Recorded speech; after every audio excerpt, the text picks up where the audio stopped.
Problem 14. Carl's car uses a gallon of gas every 35 miles. So every 35 miles, I exhaust 1 gallon of gas.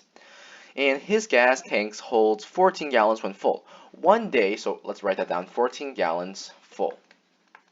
One day, Carl started with a full tank of gas, drove 350 miles, bought 8 gallons of gas, and continued driving to his destination. When he arrived, his gas tank was half full.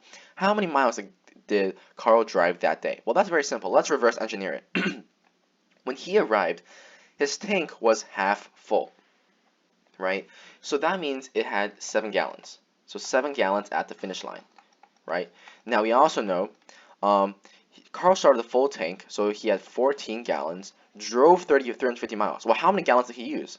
Well, for every gallon, I drive 35 miles. So that means I did 350 miles. So then I used up 10 gallons, right? So that means after 350 miles, I had 4 gallons remaining because I have 14 gallons minus the 10 gallons used to drive the 350 miles. I have 4 gallons remaining. He bought 8 gallons of gas, so then that becomes 12 gallons, right? Because I add 8 gallons from the gas and I added 0 miles.